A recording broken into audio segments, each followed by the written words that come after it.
tableau. We've got some phoebes in a nest, pretty little chicks. They poked their heads out almost a week ago. It's not part of the tour, I just think it's cool. But I do want to say welcome to Pipe Spring and Windsor Castle, the defensive fort that's around us. We have a really interesting site here because two very different groups of people were brought together to the same location. And in order to kind of understand the journey taken by the people who built these walls here, go ahead and take a moment and try to picture your home. Think about all of your favorite things about your house. A nice comfy bed or your favorite chair in the living room. Think about your kitchen and all your nice appliances and having those cupboards and that fridge always fully stocked. And thinking about all those things that you love about your home, try to imagine what it would take to make you leave that home, leave everything behind, and never return. Would you leave your house on the slim chance that things might be a little bit better in the next place that you go? Or would you leave your home on the deep faith that things will be better somewhere else? Or would you leave your home if you were attacked and you were ridiculed and violence was done against you in the streets? Would that be enough to make you leave? All of these reasons are what drove the people who built these walls around us to come out here to the West. These pioneers were members of the Church of Jesus Christ of Latter-day Saints, also known as the Mormon Pioneers. And their religion was new, but quickly growing, and it was frightening to a lot of different people. Everywhere they went, they were met with distrust and anger and often violence. And because of this, those pioneers were driven all across our nation. They started in New York and were eventually pushed to the western frontier, and finally beyond. When they came to this area, to what we know today as Utah and Arizona, it wasn't even American territory at the time. It was considered Mexican territory. And they left the nation in search of a place where they felt that their religion and they themselves could survive. And when they came here, they found a whole new battle for survival waiting for them. When they left into the western frontier, they weren't entirely sure what was waiting for them. They had vague rumors and things that had been passed along by mountain men, but they didn't know what to expect. And when they came here, they had to find a way to survive in such an unfamiliar place, a place that seemed so harsh and so rugged to them. And we can imagine what that trip must have been like for you. And as we head into our first room here, the parlor, I'm going to have you go ahead and look around at this place that they tried to make feel like home. And you're going to see some really incredible things too. You're going to see some antiques all throughout here. And those antiques are mainly authentic to the time period, and a lot of them were donated by people still in the community today.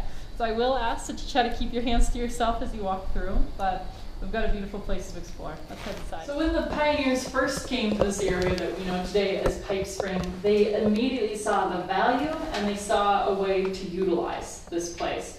It didn't look like it does today. At the time, it was actually a rich and lush grassland. Grass that grew as high as the belly of a horse for miles in every direction. And the spring was bursting out of the hillside at 50 gallons per minute. It was almost a wetland that they found here. And they immediately said to themselves, that's a good place to put some cattle. So James Whitmore obtained a land grant for 160 acres in 1863. He then established a cattle ranch here. But only a few years later, in 1866, a really unfortunate event happened. Whitmore and his ranch in McIntyre went out to try to track down some cattle raiders. Several cattle had gone missing in the middle of the night. They left and never returned. Within a few days, word got around, and people in the area raised a small militia. They went out to go try to recover Whitmore and McIntyre. Around the same time that they found the bodies of these two men, they also came across a small gathering of Kaibab Paiute. And these Kaibab Paiute did have some of Whitmore's clothing and other possessions. They immediately assumed that they had committed both the cattle raid and the killings, and very informally and quickly executed all these Kaibab Paiute. However, the entire time these events were happening, and as they were questioning these Kaibab Paiute, they insisted that the Navajo had committed the crimes, and the Kaibab Paiute had only traded with them after the fact. Around that same time, and in the following years, Navajo raiding increased exponentially on this area, and lended a lot of credence to the story of those Kaibab Paiutes. Today, when we look back at the events that happened, it does seem most likely that that was indeed the Navajo that committed those crimes. And that interaction really set the stage for future interactions between the Native Americans in this area and those pioneers that came here. As these Navajo ratings were increasing in the local communities, they still saw a lot of value in this land. The pioneers were determined to set something up here. They wanted to take advantage of it. Brigham Young came to visit, and he decided that this grassland was a perfect place to establish the church's tithing herd. So all the cattle that had been donated to the church were brought down here to be raised and to be used in whatever way best suited the church. But the people who would have to work the cattle and work the ranch, they weren't exactly thrilled about feeling so exposed in an area with the particular history that this ranch had. So in response, they made the decision to build this fort here. And the first person called to supervise the ranch and to oversee the building of the fort was a man named Anson Windsor. You guys should see his photo on the mantle behind you. That is Anson Windsor and his first wife, Emmeline. And because Windsor was so influential in building this fort, and because they thought it was a clever play on Windsor Castle in England, the fort was named for him. But in the time that followed, as they built this fort, they really did want to make it as defensible as possible. It was built to be under attack. You can see that all through this room and all through this fort. For example, you might notice here how thick these walls are. They built this to withstand an attack. As we walk through in different places, you'll see gun forts, you'll see watchtowers. You'll even see that they built the fort on top of a water supply to make sure that even if they were laid under siege, they'd be able to survive out here. However, as they were making all of these drastic changes to the land and to this area to build up this fort, the Navajo signed a peace treaty. So the fort was never attacked. It was never used defensively. It was obsolete by the time it was completed. But the fort found a life in a lot of different ways. And having this building here, that alone really stands as a testament to the anxiety that these pioneers felt and how unwelcome and foreign this land seemed to them. But they were still so determined to find a way to turn this into their home. And when you look around this room, you can see all the ways that they tried to make this feel like home. This parlor here was as comfortable as they could make it. When you look around here, you can see some things that might remind you of your home. And there are some things that are very foreign to what we have today. And it's interesting to think about. Can you imagine having this be your space to come and relax at the end of a work day? Would any of you give up your living room back in your nice cozy houses for this place?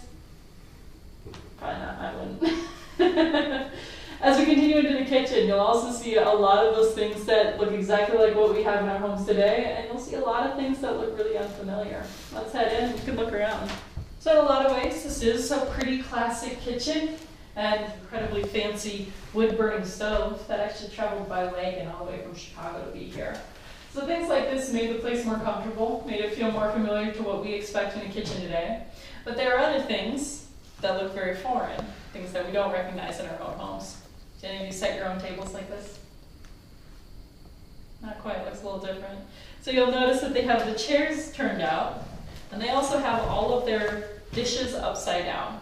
The chairs being turned out, that was a reminder of the need to kneel and pray before every meal.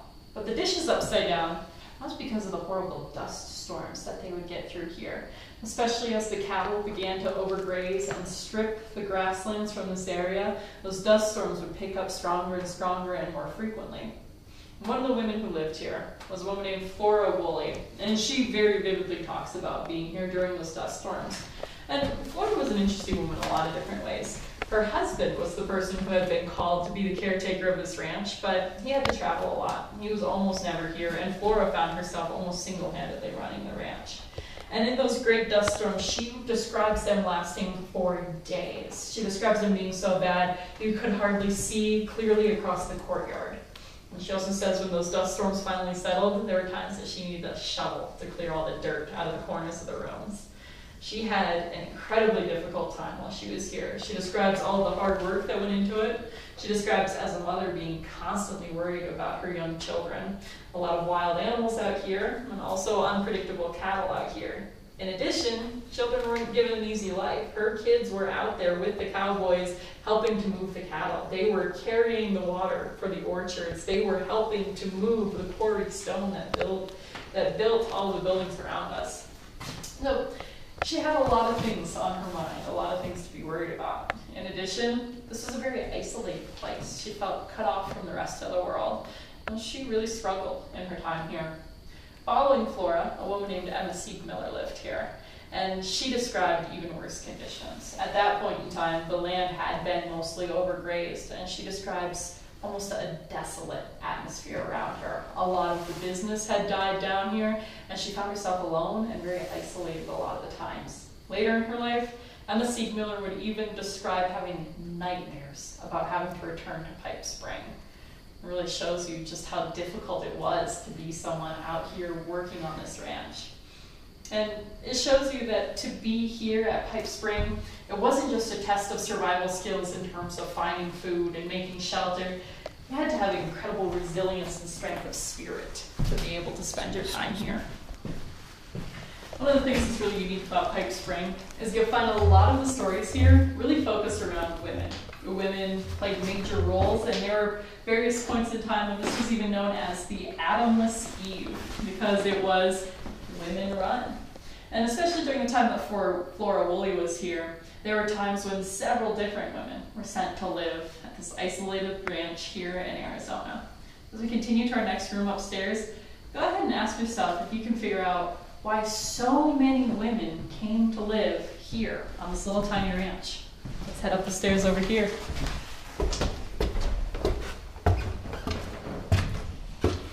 Okay, excellent. So in this room, I have asked you to stay on the blue rugs, and the reason for that is the wood floor underneath us is the only remaining original wood flooring in this entire building. It's pretty incredible. Something we're hoping we can keep around for a while. But what do you think? Have any of you figured out why so many women lived here at Pipe Spring? Something that is very closely tied with the early days of the Mormon Church. I saw the video. You saw the video, yeah. What's the answer? Because they were hiding out, because polygamy was made illegal. That's exactly it. This was a refuge for plural wives during the federal polygamy investigations. So, since the Mormons had such a strong presence in Utah, when Utah was being considered for statehood, the federal government felt the need to search out and legally prosecute anyone practicing polygamy. It's not something that they wanted to really welcome into the United States of America. And during that point in time, there were a lot of different raids and investigations happening. But it's pretty hard to prove a man has multiple wives if you can't find multiple wives. So while their husbands were being investigated, they would come here and they would just kind of stay low until the heat died down. But it was also very common for the women to be sent here when they were in a delicate condition. It's a lot harder to hide that you have a husband if you are showing that you're pregnant. So most of the women who came here did eventually give birth here. Over a period of about 5 years, 9 children were born here at Pipe Spring in that bedroom right over there. And while this was a pretty good place to hide from those federal investigators, there was always the chance that they would come down here. The raids and the sudden surprise visits were much more common in homes in Utah, but they did have to be careful. So right above us is a watchtower. Children would be sent up for shifts in the watchtower, and if they saw any strangers on the road, or especially if they saw a black-topped buggy, they would send out a signal. That signal could be anything from a certain song being played to a certain quilt being hung out on the railings. And when they got that signal that there was a stranger on the road, that was the cue for everybody to head out the back door.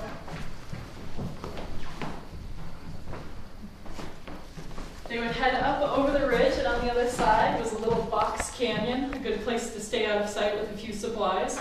And if it looked like those investigators were here to stay for a couple of days, they would continue on a few miles to the little town of Moccasin, where a couple of more ranches were. And that's where they would hide out. They had a pretty refined system here for a while.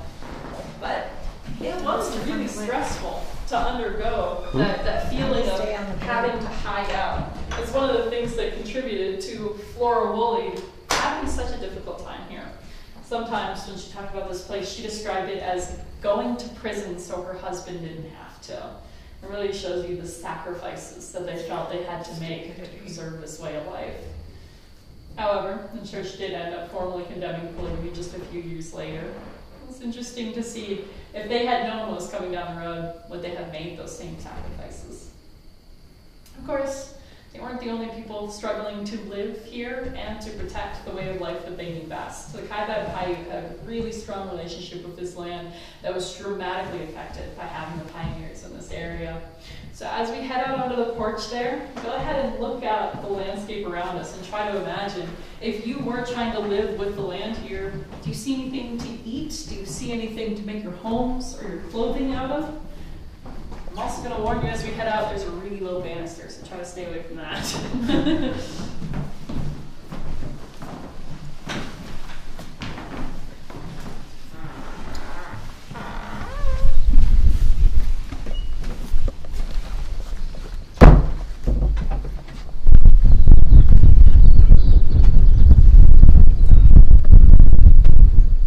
So at the time that the Kaibab Paiute were living in a more traditional lifestyle, I mentioned before that this was grassland. This was, in some places, even a wetland, almost a marshland. And so the landscape that they had, the resources they had, looked a little bit different.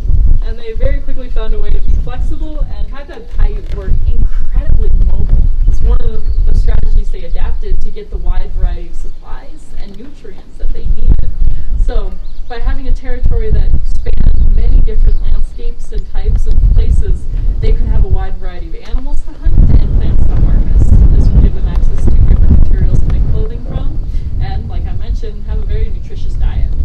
This mobile lifestyle also let them be very flexible and let them adapt to any changes, any unforeseen circumstances that might affect a usual year. So for example, if their crops all failed, they could simply move to a new place where the game was a little more plentiful. Or if a disease came through and the game wasn't plentiful, they could rely more heavily on their grasslands and their wetlands. And through all of this mobile lifestyle, as they sought a good place, a good way to find all these resources they needed, they also were able to avoid overstressing the land. It allowed them to work with nature without overusing any of their resources. And they would continuously and consistently come back to Pipe Spring specifically. There were some really significant things here that they relied on. One of the biggest things was the grass that grew here was rice grass. And that ripened about mid-spring. So it was the ideal time to get those much needed nutrients, something very filling at a time when none of the other plants were ripening. So they relied heavily on that rice grass. At the same time, having that nice, fertile, and wet land to cultivate allowed them to plant things like squash and corn and beans. They could leave and come back to harvest when it was ready. It was essential to the particular pattern and way of life they had adopted to be successful here. And through these different strategies, they actually had an incredibly rich lifestyle. A lot of times when we talk about places like this, we tend to describe them as rugged or unwelcoming or harsh. And because of the Kaibab Paiute's particular way of life, they found that they didn't have that issue. It wasn't rugged or harsh, it was welcoming, it was loving, it was everything that they needed. But things began to change. It actually started before the pioneers arrived. It started with European explorers pushing into these areas. They came up from the south, they came in from California, and they began crossing America from the east. And as these explorers came, they brought with them disease, smallpox and measles. And because of this, within just a few generations, the population of the Kaibab Paiute dropped from over 5,000 to barely 1,000. You can imagine the devastation they were feeling at the time. And soon, the very landscape around them began to shift as pioneers began using the resources in different ways. As the cattle began to overgraze, the shrublands started to move in. They didn't have the same access to water as in the past. They didn't have the mobile lifestyle they were used to. They found the world changing around them. As we continue on to our next room, try to imagine what kind of changes, what kind of adaptations would those Kaibab Paiute have to make to be able to stay in this land that meant so much to them. Consider that as we walk.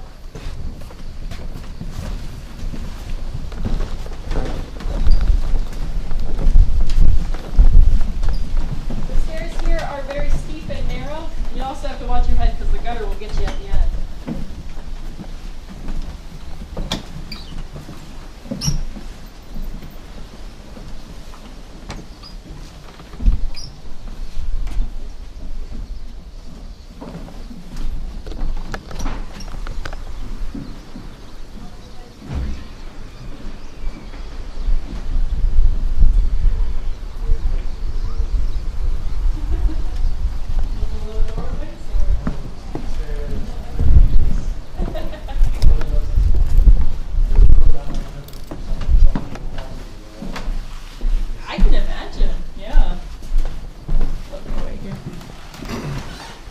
always love going into those old farmhouses where they've got the trick step, the stumble stair. You put one that's higher, lower than all the rest.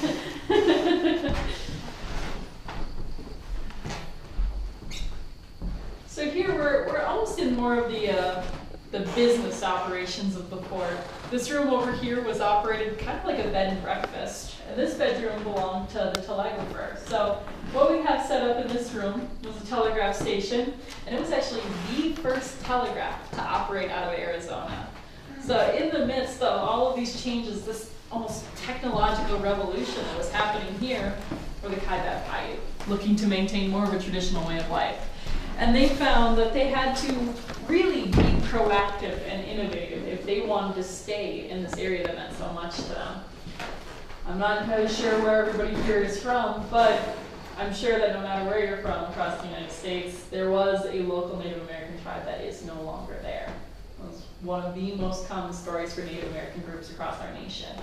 And for the Kaibab Paiute to be able to remain in this land that meant so much to them is incredibly rare and incredibly impressive.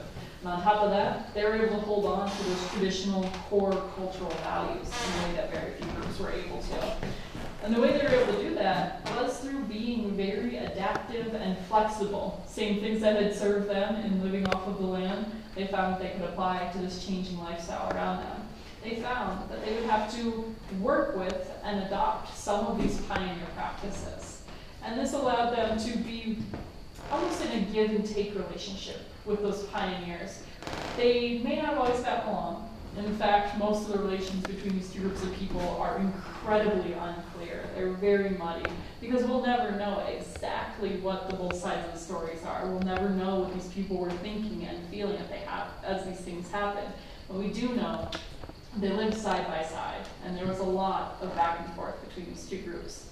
For example, when the pioneers came to this area, the Kaibab Paiute were often victims of Ute slaving raids. The Ute would come in quick attacks, most often take children, and transport them to New Mexico, where they would be sold into slavery. When the pioneers saw this, they did work to end those Ute slaving raids. However, the pioneer also came to rely on labor from the Kaibab Paiute and instituted a system of indentured servitude. There's this constant give and take, this back and forth. At the same time, a lot of the Kaibab Paiute would allow themselves to be baptized by those pioneers. But there remains this question of how much they actually adopted that religion, or how much they wanted to be able to have the social standing and access to those pioneer goods that it would afford them. While all of this is unclear, the one thing that we do know is that the Kaibab Paiute's willingness to be flexible and to adopt enough of those pioneer traditions allowed them to stay in this area. At the same time, they were able to hold on to a lot of their more traditional beliefs and a lot of their traditional practices.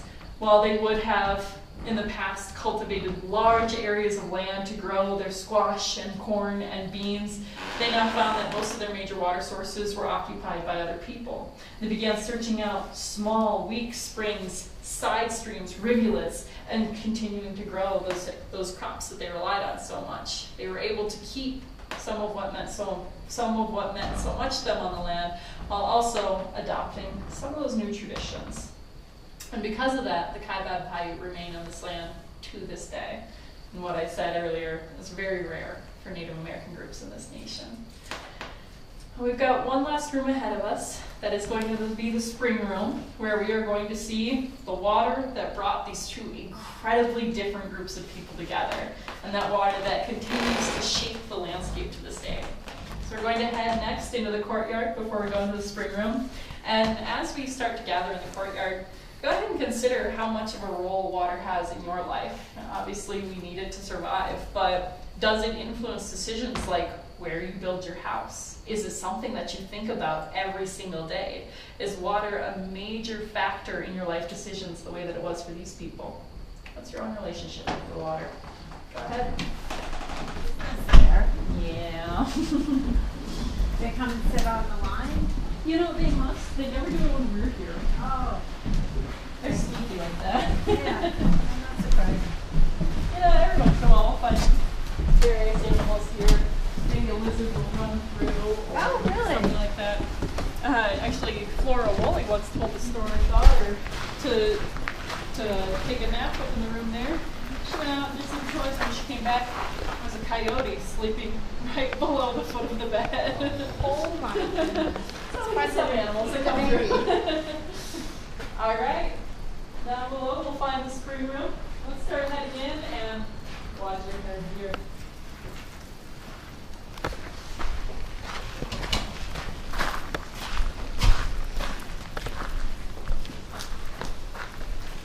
You're welcome to touch the spring if you like, just don't drink it.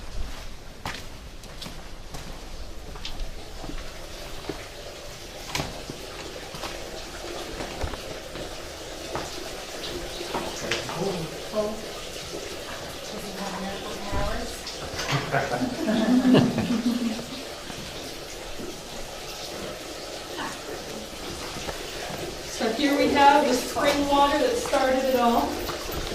And Pipe Spring has been through some really major changes over the years. During the time that the Sarah Beth Paiute were here, they felt no sense of ownership for the water. They would set one family to stay at the spring and almost be its protectors and guardians. We do send up there. Today, Pipe Spring has been through some new and very significant changes, especially in these last few years. Kind of the secret that we don't try to keep at all is the water that you're seeing right there is no longer Pipe Spring. In 1999, after many years of slowly decreasing, Pipe Spring stopped flowing.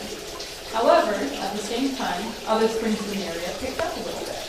We'll never know exactly what's going on underneath the earth, but as far as the geologists and hydrologists can tell, some sort of internal plumbing probably collapsed. It closed up the specific access that we know as Pipe Spring and rerouted that water to other springs in the area. A couple of years after that, the Park Service was able to reroute one of those other springs to come closer to this path. One way that I like to look at it is it's the same water, it's just not taking the same path as Pipe Spring. But in the past, I mentioned that Pipe Spring would come forth out of the earth at 50 gallons a minute. What you see today is about 5 gallons a minute. So the spring does continue to decrease, slowly but steadily. And this is something that's happening all across the West. Things are changing all across the world. We're not quite sure what the water, the climate, the plants, the animals are going to look like in a few years even. And in a way, it's almost like being one of those pioneers, being forced out of your home. You're having to leave some of what's familiar behind, and you're not entirely sure what's waiting for you up ahead. And so often when we're in this situation, we want to look toward the future. We want to look toward technology or new ideas to solve all of those problems for us. But places like this, they remind us that we can also look toward the past. Some of these stories of survival, they might be inspiration, they might be hope to carry on in the face of what might be unknown. But at the same time, looking toward the past, looking across all of these landscapes, of this variety across our nation, these stories of survival might also have lessons for us on how we can adapt, how we can change, and maybe some ways that we can live more with the land, not off of the land. All of these stories of survival, they're inspiration for the future. So we'll go ahead and continue into the cheese room here. You're also welcome to continue to explore this room if you would like. They press the milk, press the cheese. Is that what that I'm not entirely sure what that particular device is, actually. We've got a cheese press in the other room. Oh, I wonder if it was for butter. It's not like the butter from my It's not a traditional butter Yeah. turn. Yeah, that's what my grandmother is.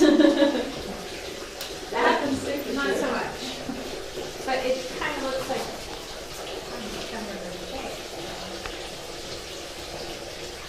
So the cheese too, and you can increase, and then roll it out perfectly.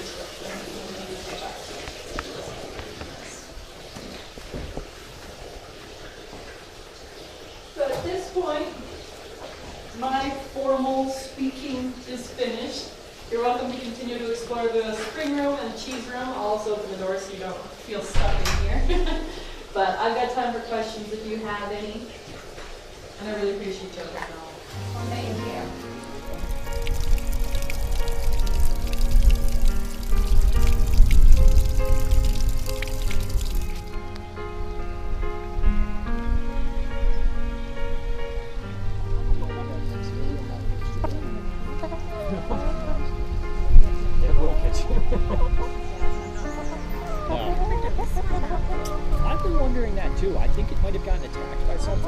that's been like that since I've been here. Nobody really knows exactly what happened. Well, something got it. Something did. Yep, exactly.